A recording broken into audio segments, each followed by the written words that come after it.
Rebecca m'a quitté, leur union a duré plus de 60 ans, Pierre Perret sort du silence plusieurs jours après le départ de son épouse. Pierre Perret traverse une immense épreuve avec la disparition de son épouse Rebecca, avec qui il a partagé plus de 60 ans de mariage. Quelques jours après son décès, le chanteur choisit de sortir du silence pour lui rendre un hommage bouleversant. Le lundi 5 janvier 2026, on apprenait avec tristesse la disparition de Rebecca, l'épouse de Pierre Perret, décédée dans la nuit du 3 au 4 janvier. C'est un proche du couple, Jean-Marc Dermès-Ropian, qui avait annoncé la nouvelle par l'intermédiaire d'une publication Facebook. Il va t'en falloir du courage, cher Pierre, pour surmonter une pareille épreuve. La maison de Nangy, en Seine-et-Marne, où vous nous avez si gentiment accueillis, va te paraître bien grande, écrivait-il, avant d'ajouter ceci, c'est toi qui avais surnommé Rebecca ton épouse née Simone Mazaltarim car elle savait se défendre. Elle savait aussi te défendre.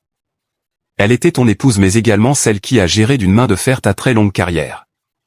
D'après nos confrères du Parisien, Rebecca ne serait pas morte des suites d'une longue maladie. Non, selon les propos d'un proche du couple prénommé Gilou, cette dernière aurait été victime d'un terrible accident. C'est Pierre qui m'a appelé hier matin.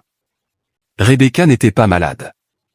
Elle a fait une mauvaise chute dans des escaliers il y a une dizaine de jours. Elle était son pilier, sa muse, sa manageuse, sa comptable, sa chauffeuse, son éditrice. L'un n'allait jamais sans l'autre, ça va être dur pour Pierre. Il est fort, l'écriture peut le sauver, avait-il précisé. Pierre Perret et Rebecca avaient célébré leurs 63 ans de mariage au cours de l'année 2025. Ce jeudi 15 janvier, le célèbre chanteur sort du silence, sur Facebook.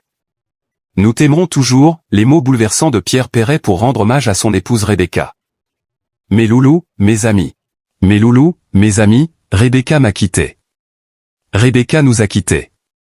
C'est la première fois après 7 décennies de joie, de galère, d'amour. D'aucuns ne la trouvaient pas commode, et elle ne l'était pas effectivement lorsqu'on s'en prenait à son mari. Faire du Rebecca en cette langue argotique qui m'a toujours été familière, signifie faire un souk, renverser la table, en un mot foutre le bordel. Et, elle l'a foutu souvent pour tous ceux qui s'en prenaient à moi, à nous. Avec la même force qu'elle déployait d'ailleurs à défendre ceux qu'elle aimait. Elle n'aimait pas, disait-elle, les cons obstinés. Ce pléonasme réjouissant ne résumait-il pas à lui seul la récurrente aversion qu'elle avait eue toute sa vie pour tous les racistes, les antisémites, les cogneurs de femmes et autres machos décérébrés que son mari avait combattus toute sa vie? C'est pourquoi, nul n'oubliera jamais sa lucidité si terrible, ses moqueries, ni cet immense amour qu'elle diffusait autour d'elle. Non ma femme, non ma Simone, ma Rebecca, personne jamais ne t'oubliera. Et oui, nous t'aimerons toujours, a-t-il écrit, en légende d'une magnifique photo du couple prenant la pose en hauteur, face à la mer. Parole magnifique et si juste, elle ne peut pas être oubliée et sera toujours dans votre cœur et dans le nôtre. Toute mon affection et mes pensées à vous, je vous envoie tout le bonheur que vous m'avez créé durant mon enfance afin d'atténuer votre peine.